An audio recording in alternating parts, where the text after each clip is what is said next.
Welcome to the Elegance Of Nae podcast. I'm your host, Nae, and on this podcast, we talk about a variety of topics with amazing stories. Let's get into it, shall we?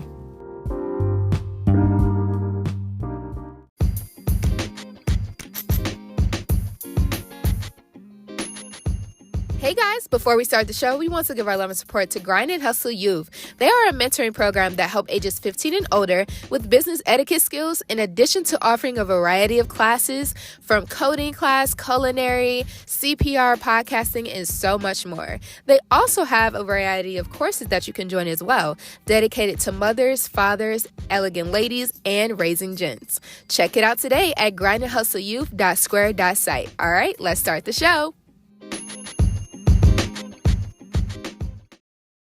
Welcome back to the Elegance Of Nae podcast. I'm your host, Nae, and we have someone new in the building today. We have the one and only Mr. Smith in the building. How are you doing today? I'm fine. You're Yourself? fine? Good. You know what? I'm balanced. Ooh. Yes, the first one was a lie. I lied about the first one. I'm not fine. I'm in the middle. Okay. Right in the middle. I'm balanced. How are you mentally and physically today? A little bit exhausted, but still have enough energy to get through the day. That's so good. Once again, balance. I just feel it. just enough to make it through the day, just to cross the finish line. I feel that. Not too much, not too little, just right in the middle. Okay. Yeah. How has the new year been treating you so far? The new year has been. Sometimes I put all of them like for me, I don't look at it as a new year. It's just like another day. Mm-hmm. So another day been treating me same thing, trying to get out of procrastination mode. Just sometimes you can just sit and observe what to do next and how to do it, and trying to structure in a way that is most efficient. At the same time, you're controlling everything. And I had to tell myself, Zaire, you are going to practice present. Why you try to structure it for the future? Stop. Just allow the day to be the day. The reason why you're procrastinating because you are overwhelmed about the future.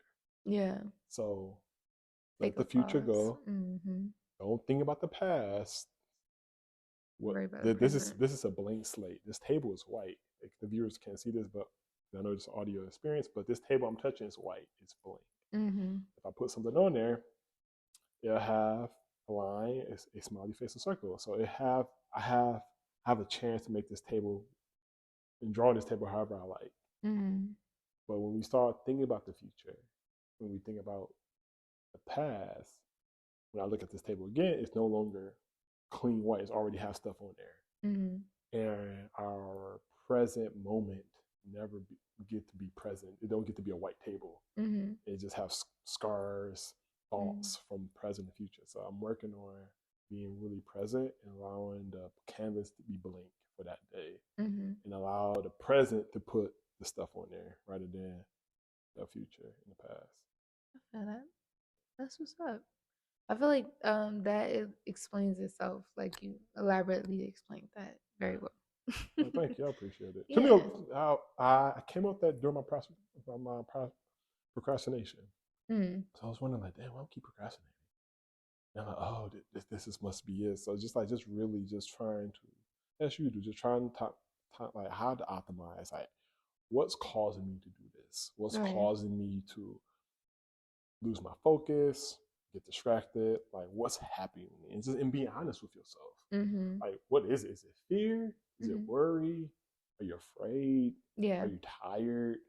Are you overwhelmed? Are you sad? Are you depressed? Is it anxiety? What is it? And then just really trying to come with that answer, because if you're not honest with yourself, you would never find an answer. Yeah. I would never came to that if I wasn't really honest with myself. And I realized me thinking of the past and me thinking about the future causing this procrastination.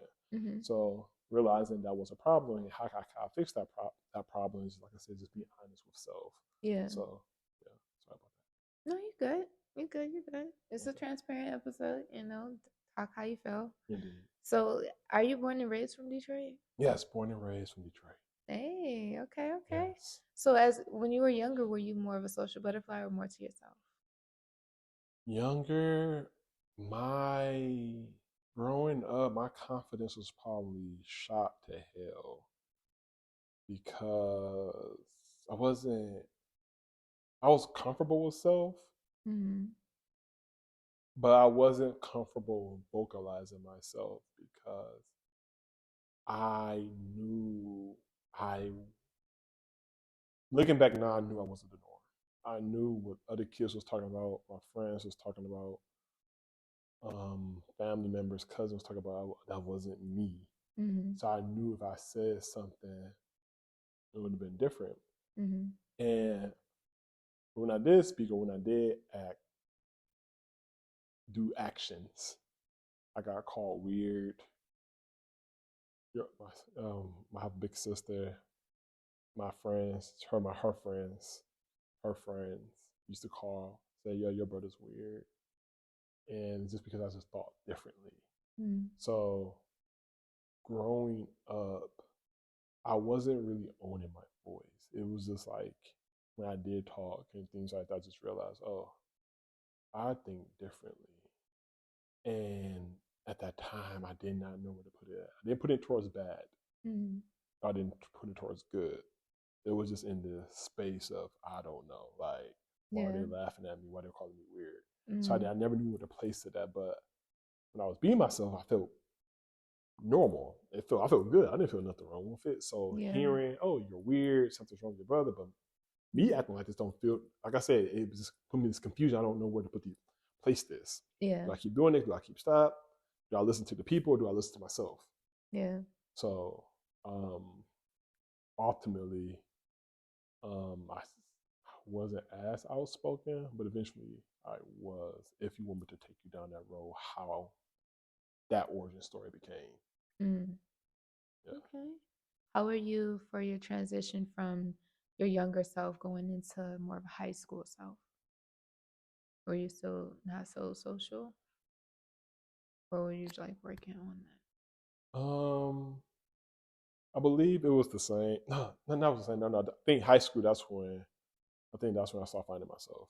But I started finding myself in middle school because once again, wasn't social.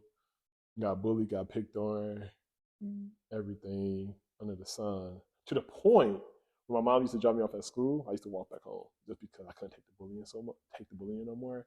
And I wasn't that kid to say, "Oh, fight your bullies off" and things like that. I wasn't that kid because I was just confused. I'm about to stand up for myself, for being myself. I just don't understand. I don't know. It was just weird. It's like when you get picked on being yourself. I was just confused. Like, dang, it was just, I don't know, it was just a very confusing time as a kid. That's why I have so much empathy. That's why I hate bullies. Because I was being myself and I was getting picked on for being myself. And as a kid, I couldn't understand that to the point it was too much. I used to skip school because of that. But eventually in middle school, things have changed. When a popular girl at the time in middle school, her best friend approached me and they started talking to me. And they did it again the next day, and the next day, and I end up, and then, make a long story short, I end up dating the most popular girl in the school. And that's when my confidence switched because that put all the validity. Oh, snaps! I got this, the popular girl in middle school at the time by being myself. I didn't change. I wasn't trying to be nobody different. I was just being myself. And then I realized, oh snaps! I'm about to double down on this. And then the rest is history.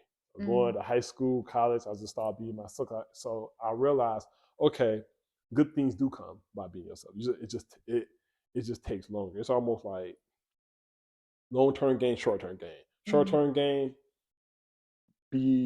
just fit in. You get instant gratification by fitting in, being like everybody else. Everybody else think this cool. So if you're jumping off the bridge, you jump off the bridge, instant gratification because you following everybody else. Right. But when you listen to yourself and walk with your own beat of the drum, yes, you would get rejected. Yes, you may not have as much friends or no friends.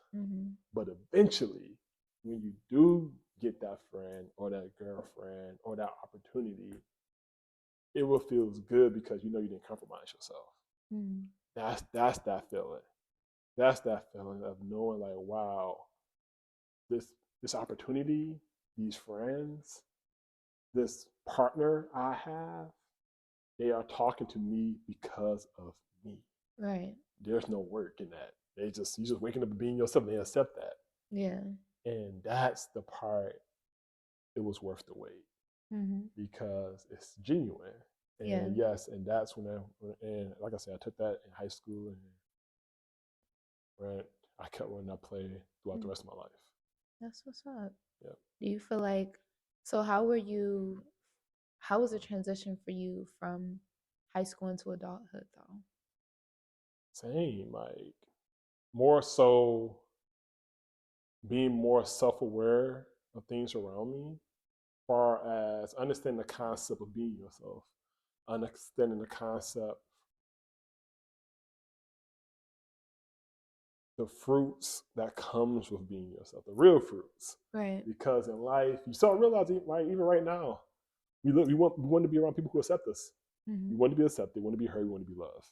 But ultimately, we want to be accepted for who we are. We want to show up for who we are. When we figure out who he is, once because right now it's an identity crisis. Most people don't know who they selves are. We mimic things, all that good stuff, and we mimic things. Why? Because we want to get accepted.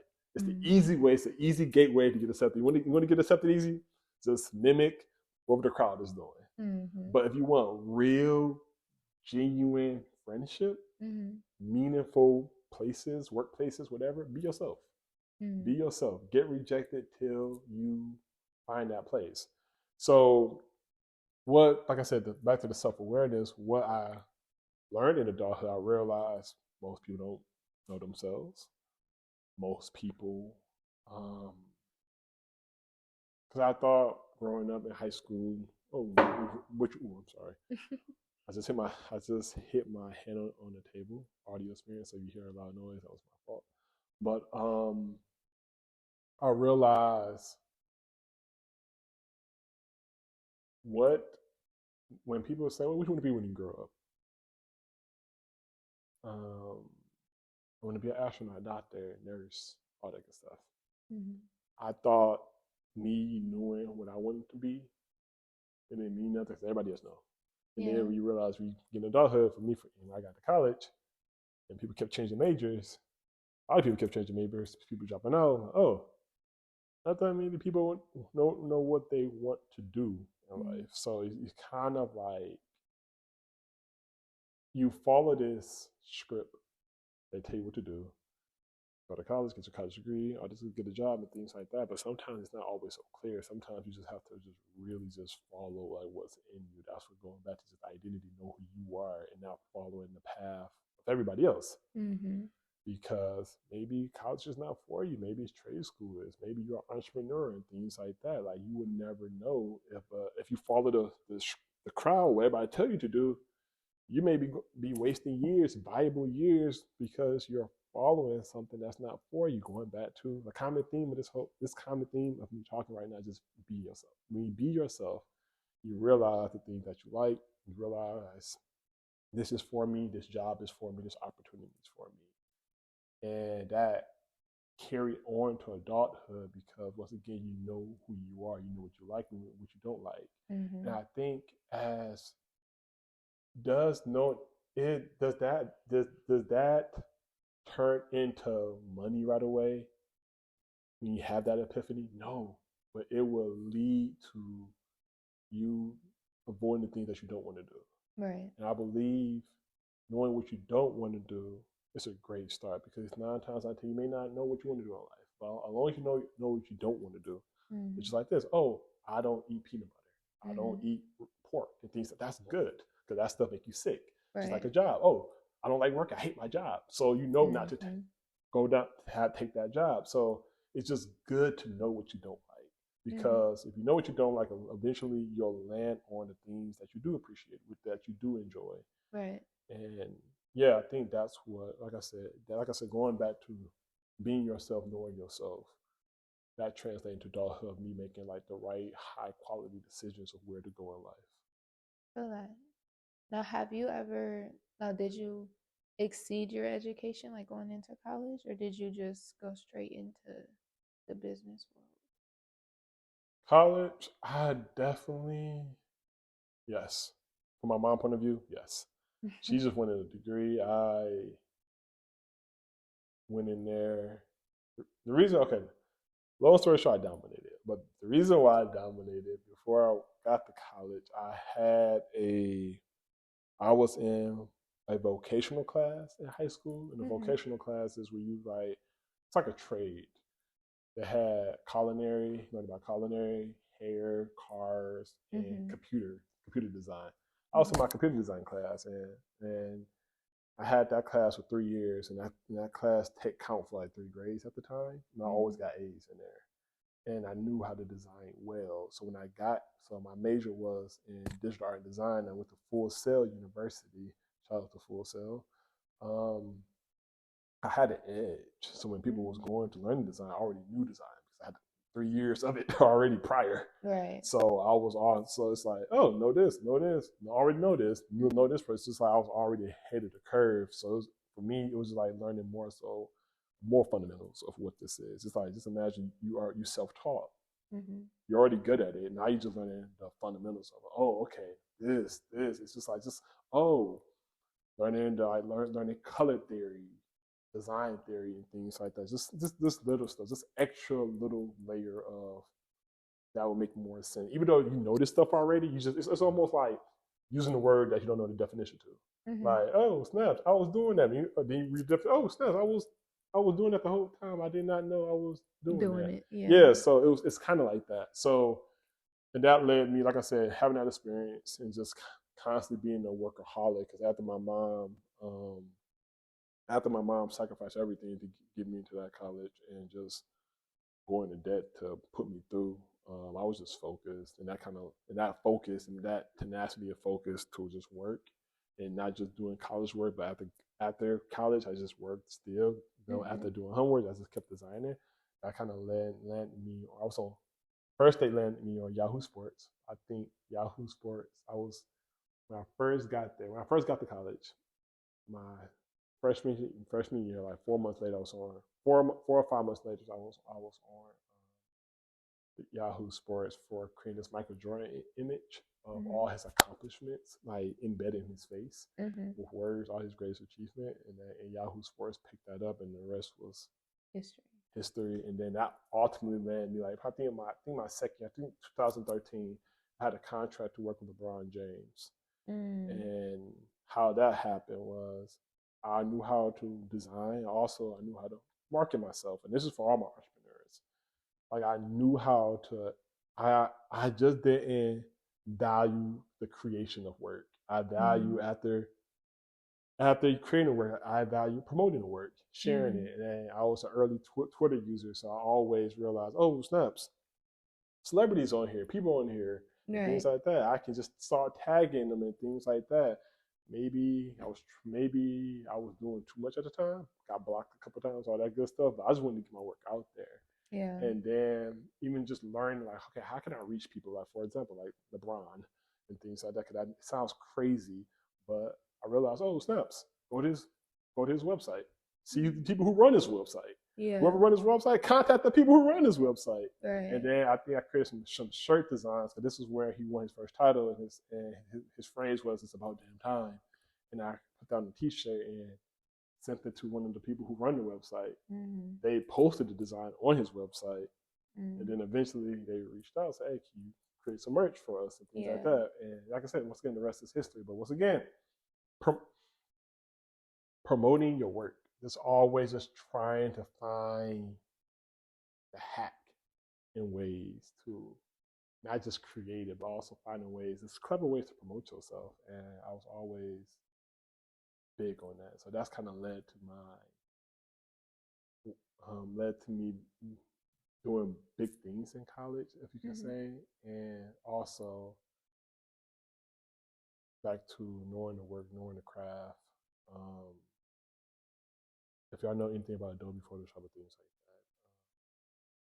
that, I 4 years there. I was in college for 4 years. I was Adobe semifinalist for 4 years straight. So that also was because once again the commitment. Like I wasn't the type to go out with college parties and things like that. I probably did it one time. I realized that wasn't for me.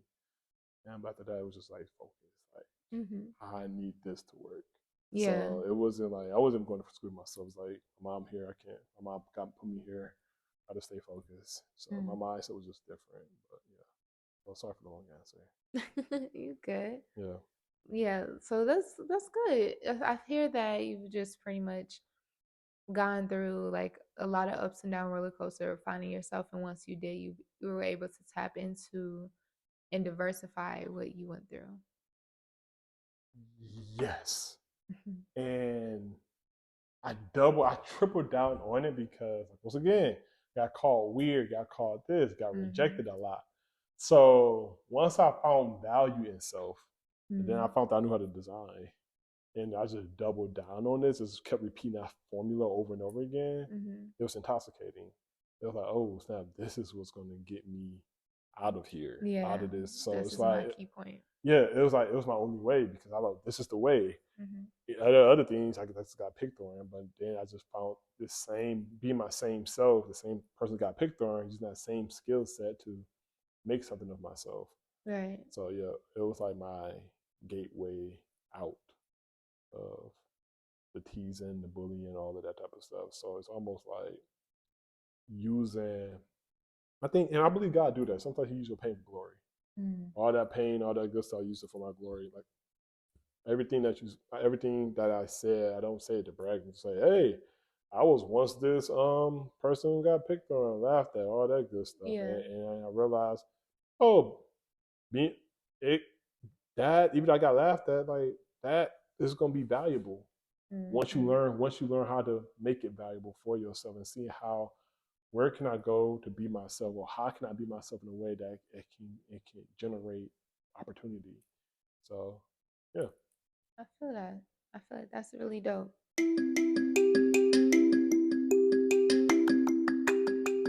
Hey guys, it's shout out break time. We want to give our love and support to the one and only Ziarekenya with his company Empathy. Empathy is an innovative mental health management app that fosters emotional connections through daily mood check-ins, personalized communities, and direct messaging.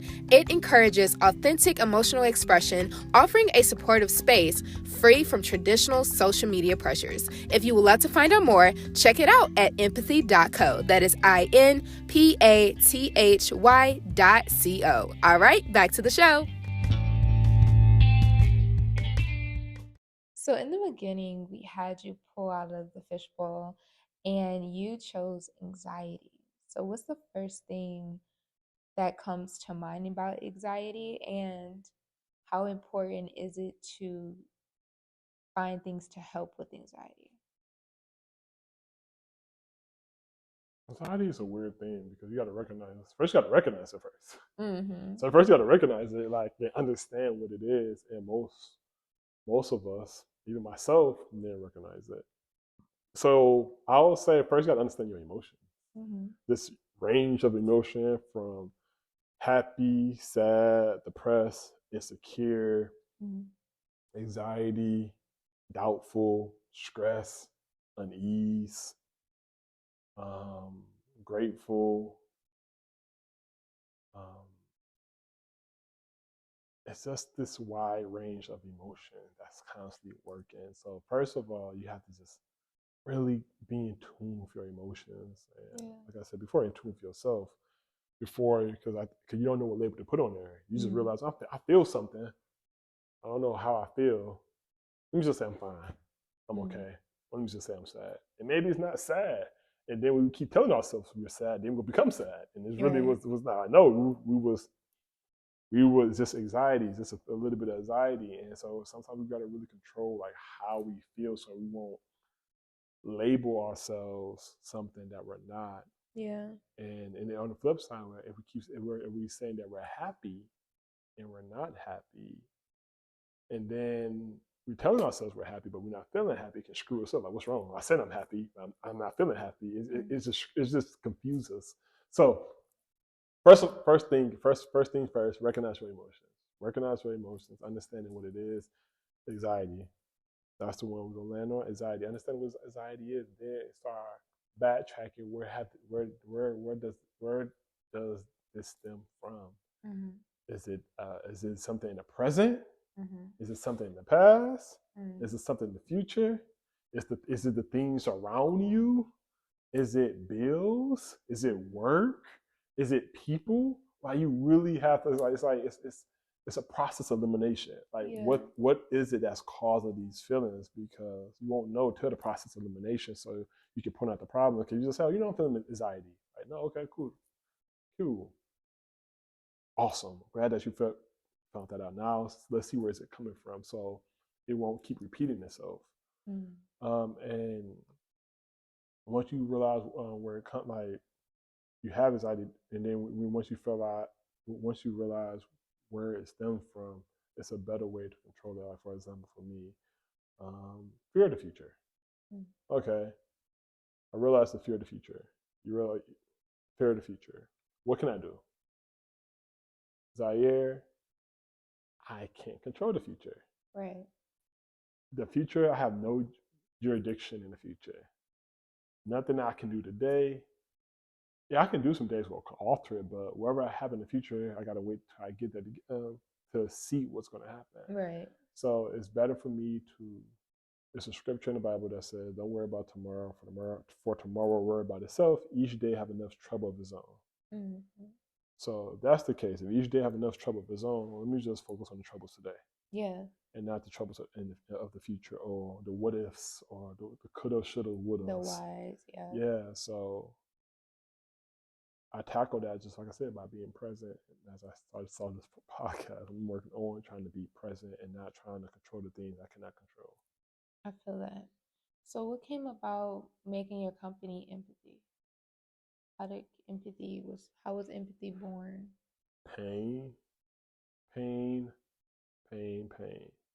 So the story after graduation, graduated college as I did good in college. I realized once you go through life, you'll realize after you experience your share. I wish this for everybody. Experience their share of success, monetary gain, or whatever opportunity, whatever.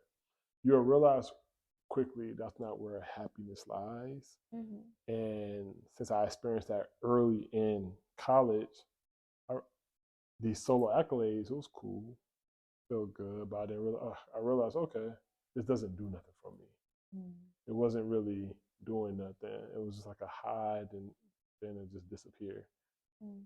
So I wanted to find something deeper, for something more, because I heard a quote at the time. I still use it to this day.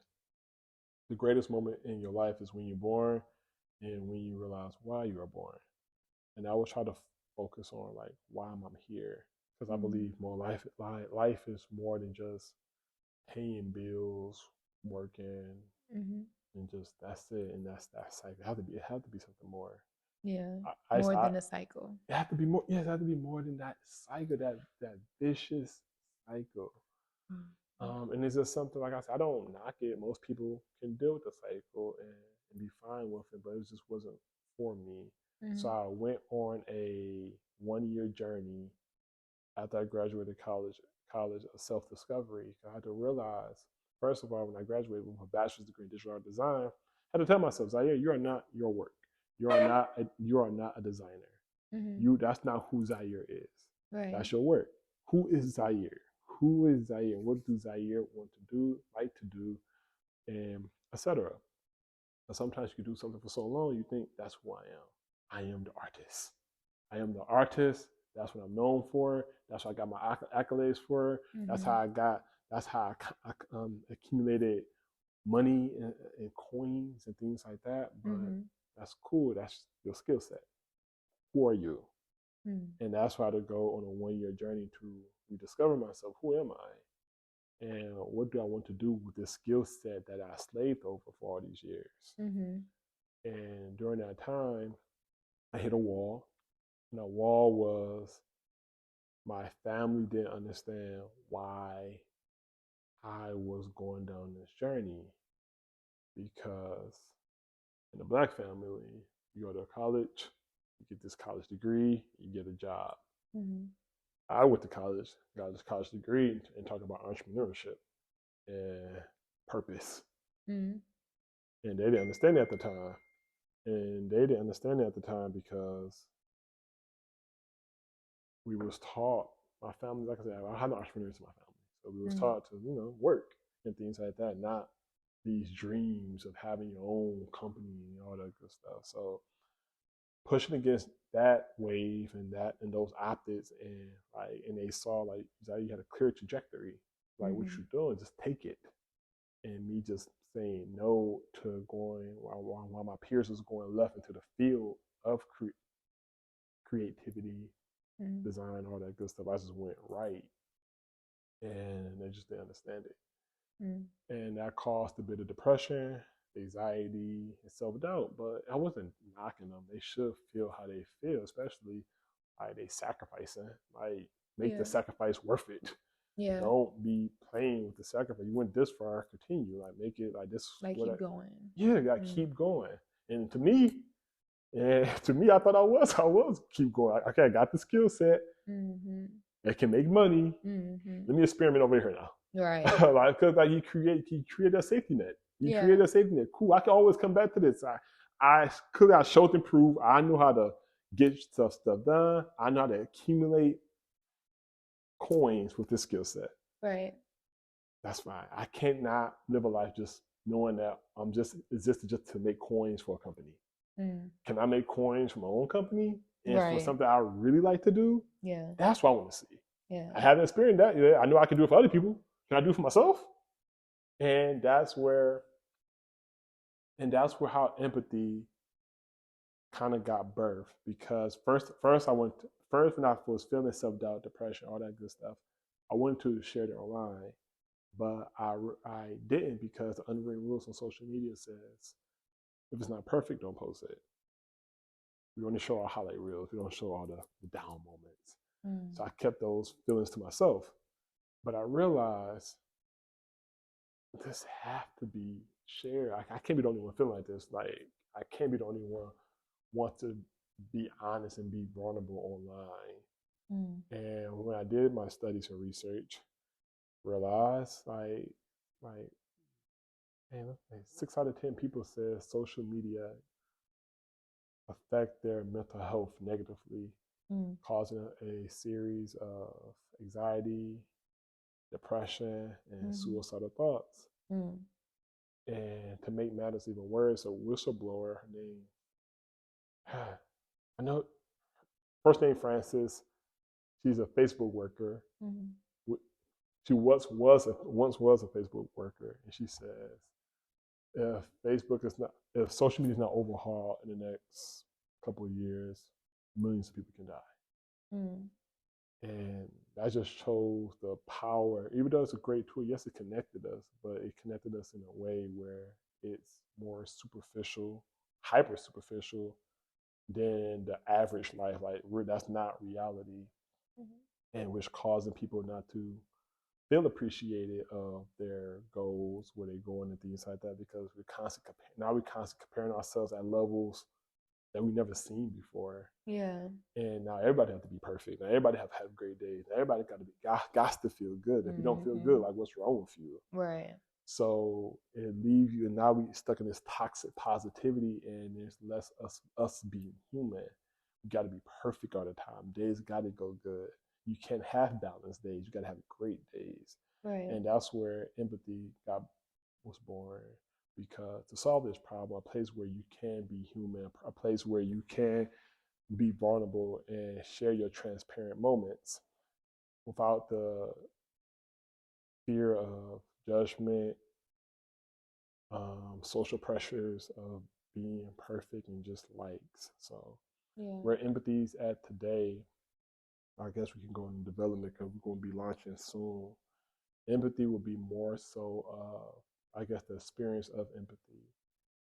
Empathy will be more so of an app, a social therapy app, that's what we call it, where empathy will check up on you 5 times a day. But by default it'll be like 3 times a day: morning, afternoon, evening, asking you how you feeling. You get to log in your mood, and you'll be connected with all your personal contacts. All your personal contacts. So just imagine now you have a community full of your contacts, family, friends, whatever. You get to see their moods. Yeah. So now what we're doing at Empathy, we are connect to on it. Yes, we are connecting people emotionally. Yeah. That's what we're doing. That's one thing as human beings. You can practice this today. People who's listening, we may know how much money people making. We may be seeing how much the parties at, the fun at, all that good stuff, but we don't know how nobody feels at all. That's true. And that's where empathy coming in. That's where we're gonna bridge the gap, so we can understand our emotions. So we all can go on the emotional journey to understand our emotions, just to be more honest with ourselves. How are we feeling? Things like that. But the great part about it is it'll be with your community, your clan, within your personal context. So you may want to catch up with your cousins or your mom or your friends, and instead of just having a long drawn out conversation to see how they doing mentally, you'll go empathy and you'll be able to see, oh, this is how they doing. So whether they feeling some anxiety, sad, or whatever, you can hit them up within the app and know that everything's okay. Check when everything's okay. Like right now, you can't do that because it's all like we gotta read between the code within the status, within the photo, and within the emoji. It's not really as it's not really as direct. Yes, right, direct. It's right in your face, so it's easy to have that conversation. Because most people suffer in silence, and when you suffer in silence, you tend to make weird decisions. That weird decisions can easily lead to harmful actions, whether on yourself or towards others. So be able to have that conversation, be able to see if somebody's struggling, if they are struggling or not, because it's okay to be okay, it's okay not to be okay. You get to catch them and have that conversation before bad stuff happen. And I believe we all said, damn, I wish I could have talked to that person, been there for that person, or I wish I would have knew. No empathy, now you will know. Right. That's dope. I love that. I love the fact that we get to be more direct with our peers and those that are amongst us and around us, so we know what's going on. Yeah. Now, in the beginning, you chose number 7 when we asked choose a number between 1 through 10.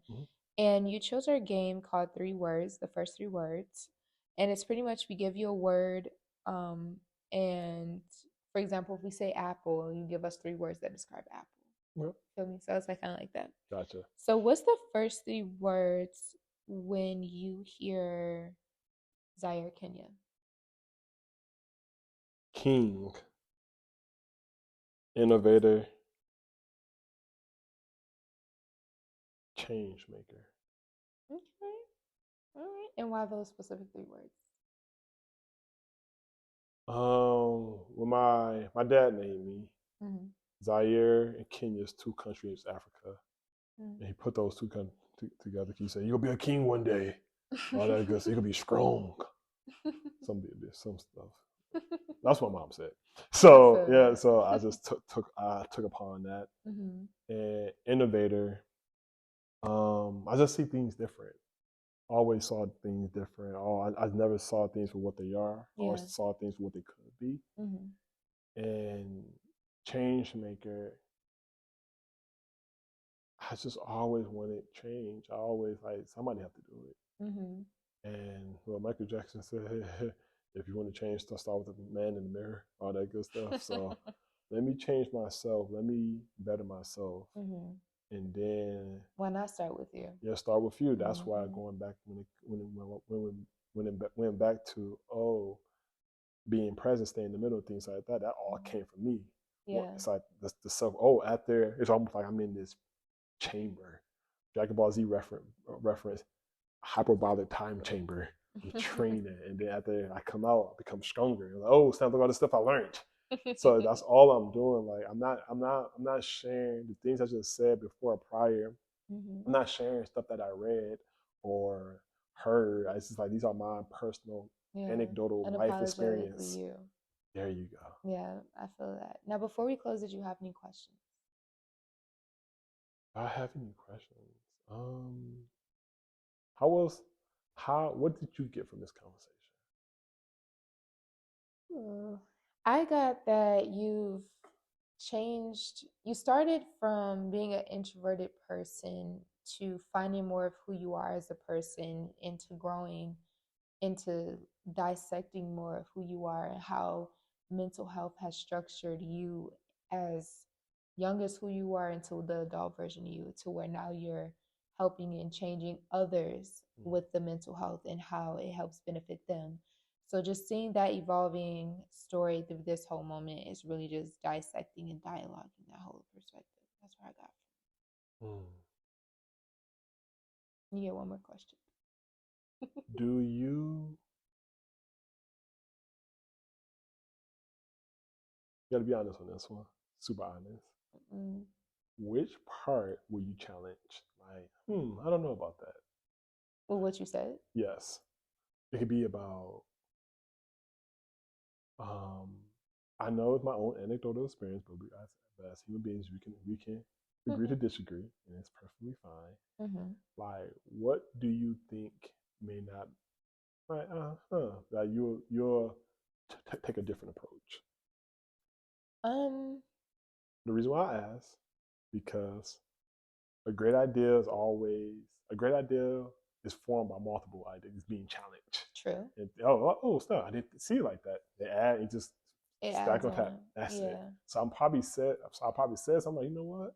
They probably got another different perspective. Probably can add on to it to make this even more greater. And like, oh wow. And it's crazy because I just was speaking to a friend about that, how we were listening to their music and they had a whole different dynamic of where they were going with their dialogue and their music. But when I listened to it, I was like, oh, I took it this way. And it was like, what? I didn't think of it that way. So it's funny you say that. But as far as what you said, I guess because I've known you already so far, like briefly before this interview, of getting to know who Ziarekenya is and why he formed empathy. But I don't really see a difference of mindset per se, because it's very simple and complex of where you are going with it and the flow of it and how you explain it and dissect it. So I don't really see anything personally different, or I don't agree to disagree or anything like that. I totally understand of a lot of aspects of what you were saying and how the root of it truly started. So I definitely would say that. Okay. And the reason why, for the listeners, Nae is brilliant, and I always like to hear her perspective. Thank you. I appreciate that. No problem. So do you have any closing words before we close? Anything to motivate or say? Yes. If empathy sparked your interest and you sound like, wow, sounds interesting, you can join our wait list at www.empathy.co. And you can sign up for our wait list, and we will be dropping empathy probably in the next 2 to 3 months. 2 to 3 months, that's what the developer said. It will be ready. So, and we'll be dropping all the information down in the description, guys. So there we go. Stay tuned. And also, is this going to be a part 2? Are we going to do a deeper dive on this? Yes. You know what? It's going to be part 2. Also, part 2 of the ending. Ooh. It's okay. And remember, when if y'all hear that y'all got inspired to go down your emotional journey, remember, it's okay to be okay. It's okay not to be okay. It's the human experience. You don't have to be perfect. Feel your feelings. They come and go. Learn them. Understand them. And the best of all, try to control them and don't let them control you. Absolutely. And yes, and that's what I'm going to leave off. Because once you do that, you will realize people around you, whether they be mean, unkind, they won't never be able to get you flustered, make you sad, make you angry, because you'll realize it's not me, it's them. Because I have control of my emotions. They don't have control over theirs. So, yeah, that's it. I feel that. Well, you guys heard it. We'll be having a part 2, so stay tuned. Make sure to look out for it on our Patreon, or become a subscriber so you can get the deeper details on what we talked about in this segment and take a deeper dive into Mr. Ziarekenya's life and then some. Until next time, guys. See ya.